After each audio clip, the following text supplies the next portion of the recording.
Hello, everyone, and welcome to the 2015 Federated Auto Parts 400 at Richmond race review, where I recap what went on before the race, during the race, and after the race. And this is actually my second take. I tried to do this.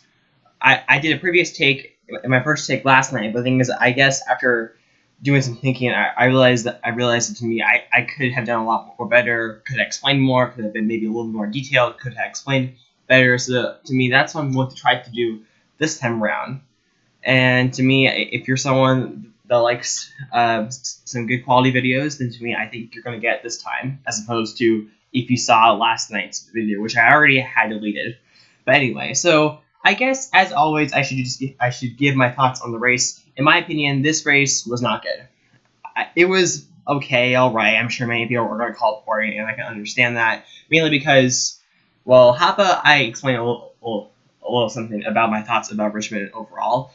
In my opinion, Richmond, I started watching NASCAR in the fall of 2007, and the first Richmond race I ever watched live on television was the 2008 race, which the 2008 spring race, which had there are two takeaways. That race is sort of the race where Kyle Busch started getting hate a lot, because, like, if you remember, Kyle Busch and Dale Jr. were battling for the lead in the race. And Kyle Busch either got loose or simply was being way too aggressive, got into Junior, and he wrecked Junior, as many Junior fans and probably other fans would say about Kyle Busch's move. Clint Boyer went on to win the race. There was a huge melee at some point in the middle of the race that I think involved maybe 16 cars or almost 20 cars or something like that. But overall, since I started watching NASCAR, in my opinion, maybe that race and maybe the 2014 spring race are possibly the only good, or maybe I should say great return races. And to me, I think one of the reasons why I think, in my opinion, the racing product in Richmond is sort of, I guess you could maybe say, boring, is because the thing is, I guess maybe now for several years, Goodyear has been bringing tires that simply just do not fit Richmond and the racing at Richmond. In my opinion, I think especially after watching last week's race at Darlington, I think it's pretty safe to say that we need to bring, I think, more softer tires, because the thing is, because I think what that'll do is that I think it'll make the cars slide around more, and the thing is, the cars will be sliding, they'll be having to fight the cars, and to me, I think it's going to add a little bit more strategy and maybe some more drama into it, Because the thing is, I think one thing that Richmond used to be known for is tire failures. But the thing is, the past few races, there really have not really been an abundance of tire failures. And to me, I think tire failures, even though crashes are I'm not exactly asking for 15 cautious wrecks, but to me, I think one thing about wrecks is, to me, there's some form of drama.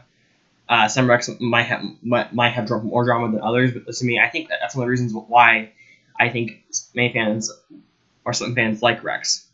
But anyway, it just overall, I wish that the racing at Richmond, especially with this race being the last race in the regular season and the last race before the chase, I kind of feel bad that, to me, there's so much hype and anticipation for this race, and to me for several years, I think this race has sort of fallen flat on the floor.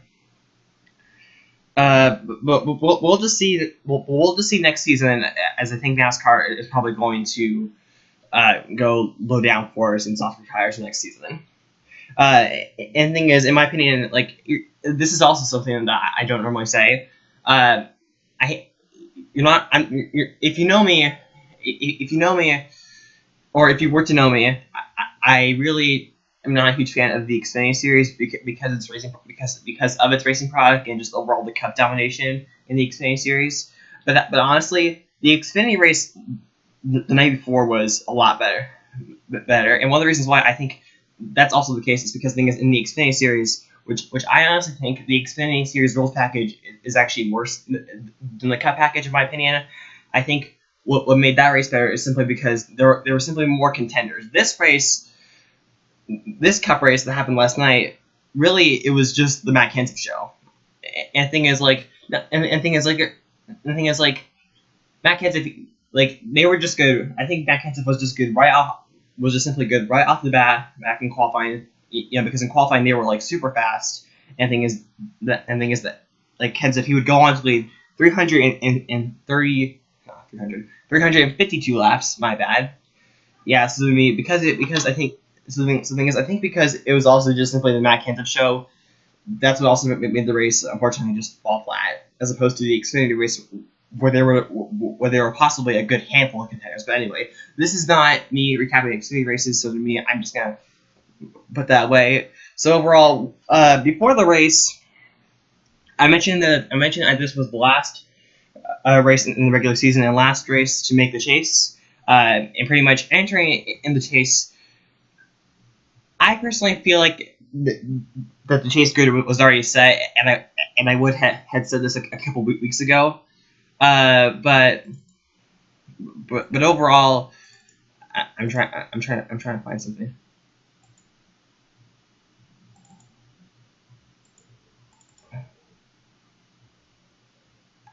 I think. Oh, okay, I found it. You can't see it, but the thing is, I'm trying to pull up the snapshot that I took of the chase clinching scenarios. The thing is, like, entering this race, if we had a repeat winner, which we did, it did not matter. It did not matter where McMurray, Newman, and Goria and Menard finished. They already had their spots clinched if we had a repeat winner, which we did. McMurray actually. He simply just got into the chase just by starting the race, which to me I think really shows how good McMurray was this regular season. Newman, Gordon, and Menard were the other three that they were able to clinch because we had a repeat winner. Clint Boyer, he couldn't exactly he couldn't clinch it, but to me he was still far ahead of Eric Almirola and Casey Kane. To me, like, he needed a really bad night, and Eric Almirola, Casey Kane needed a good night. And the thing is, Clint Boyer, I think like he finished inside like the top 15. Clint Boyer finished. Okay, he finished 10th. Yeah, so at that point, it did not matter what Eric Almirola did. Yeah, so pretty much. And the thing is, like, Eric Almirola and Casey Kane, they were the only drivers that could make it on points. But like I said, like, they needed something bad to happen to Clint Boyer and Paul Menard, which that didn't happen. And for the other 12 drivers, the round off the top 30, Greg Biffle, Kyle Larson, Austin Dillon, AJ Allmendinger, Casey Mears, Dan Kirkpatrick, Tony Stewart, David Reagan, Sam Morris Stewart, Trevor Bayne, Ricky Stout Stewart, and Justin Allgaier, they all needed to win. And so to me, and two drivers that also needed to win and make the top 30 points were Colwood and David Gilliland. So to me, those were all the drivers that could have made the chase. But the thing is, none of those drivers that needed to win or just simply point their way in could do it. And so overall, I think like probably maybe my favorite thing of the night was just simply watching Eric Almirola. And the thing is, I think I'll talk maybe a little bit more about this when hopefully later today I'll release a video talking about the chase and the prediction, etc. But anyway, I think probably maybe my favorite thing to watch tonight was simply just how good Eric Almirola was. I mean, the thing is, Eric Almirola, he didn't start. He didn't. I don't think he really started off like that great. But to me, Eric Almirola got a lot more better as the race went on. And to me, he was possibly one of the very few drivers that to me really looked like that they wanted to be in the chase and they were determined. And for Eric Almirola, it almost paid off. He was at, and to me, I think what also made it impressive is how something is he was able to really actually get right in the middle of the Joe Gibbs and Penske mix. Because the thing is, he finished fourth, which is actually his best finish of the season, his second top 5 and second top 10, his first coming back at Dover where he finished fifth.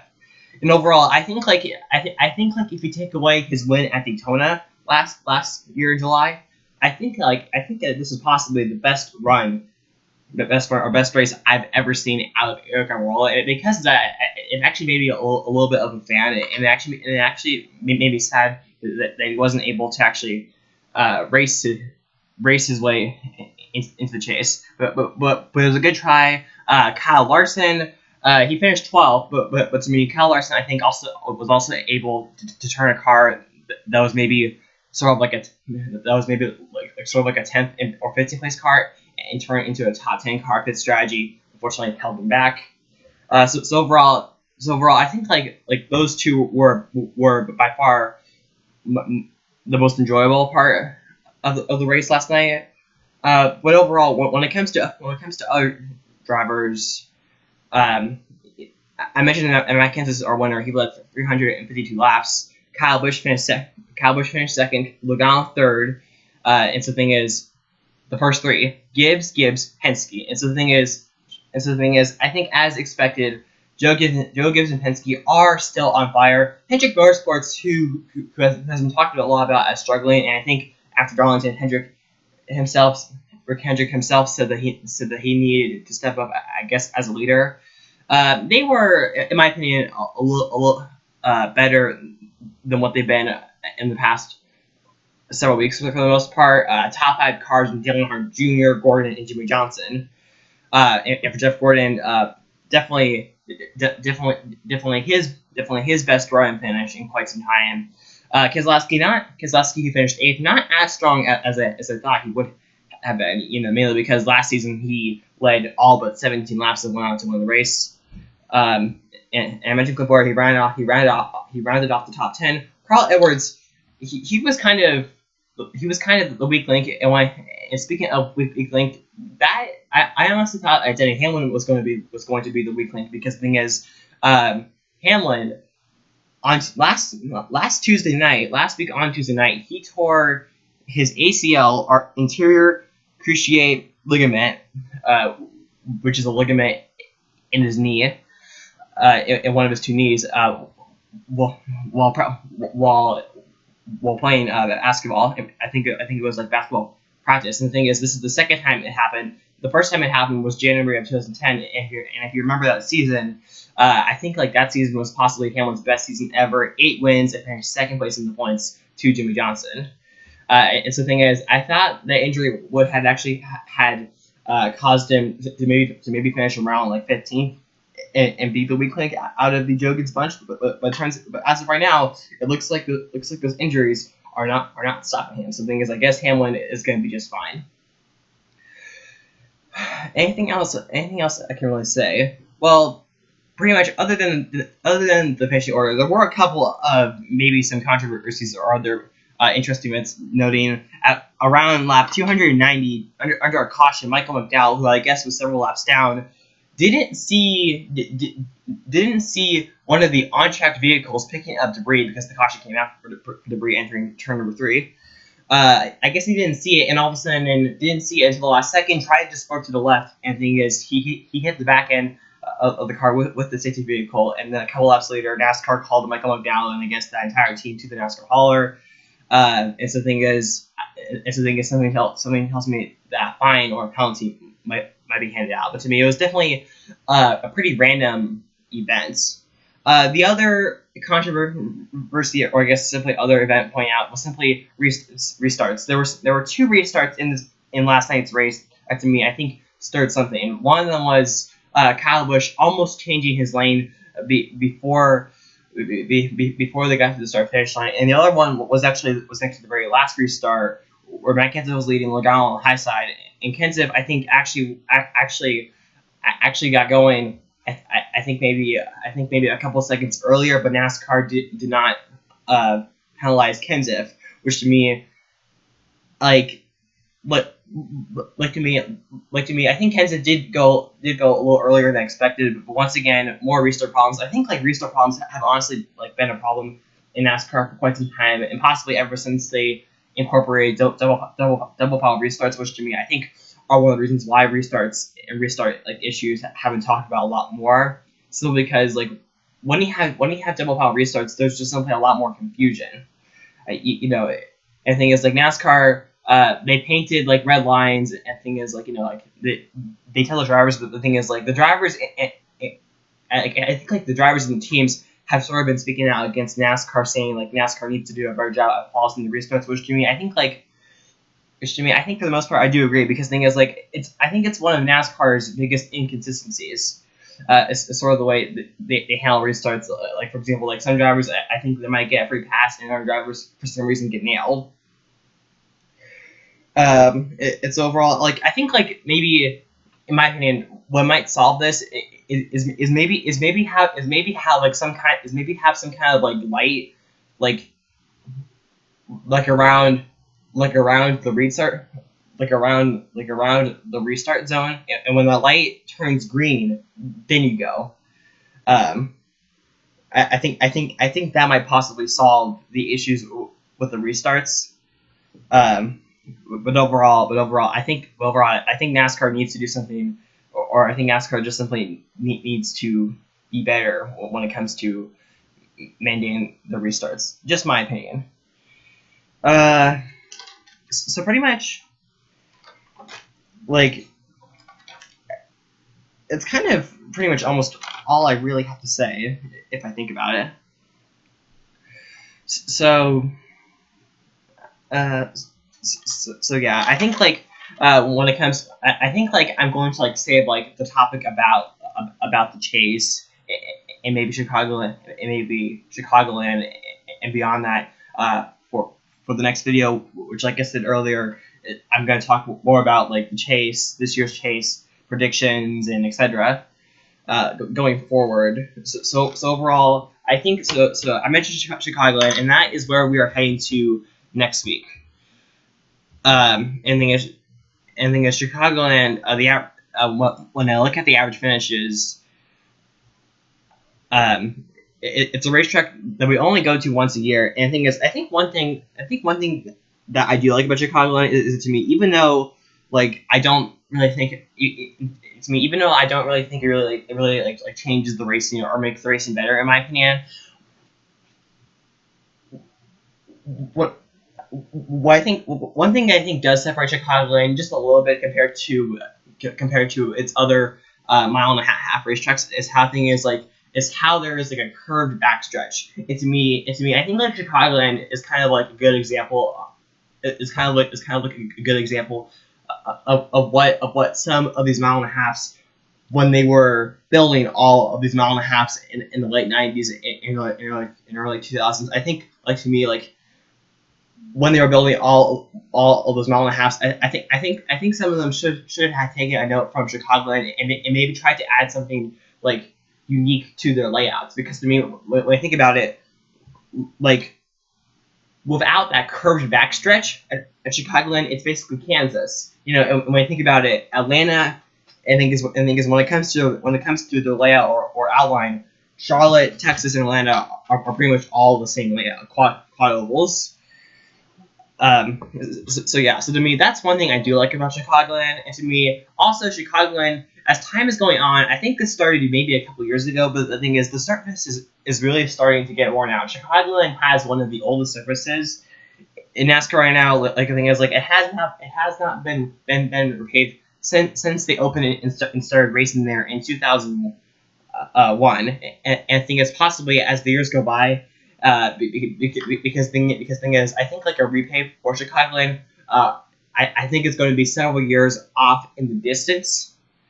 As of right now, I think, like, I think once Chicagoland, I think as the service continues to get worn out, old, I think it really can make the racing similar to Auto Club, and if we do go, like, low downforce and soft tires, I think the racing in Chicagoland could actually be maybe phenomenal. I think that's maybe a little bit of an exaggeration, but to me, that's honestly how I feel. And the thing is, heading to Chicagoland, who's going to be strong? Well, the thing is, obviously, based on the past 2 or 3 months, watch out for Gibbs and Penske. Matt Kenseth won this race 2 years ago, and the thing is, 2 years ago he was still with Joe Gibbs Racing.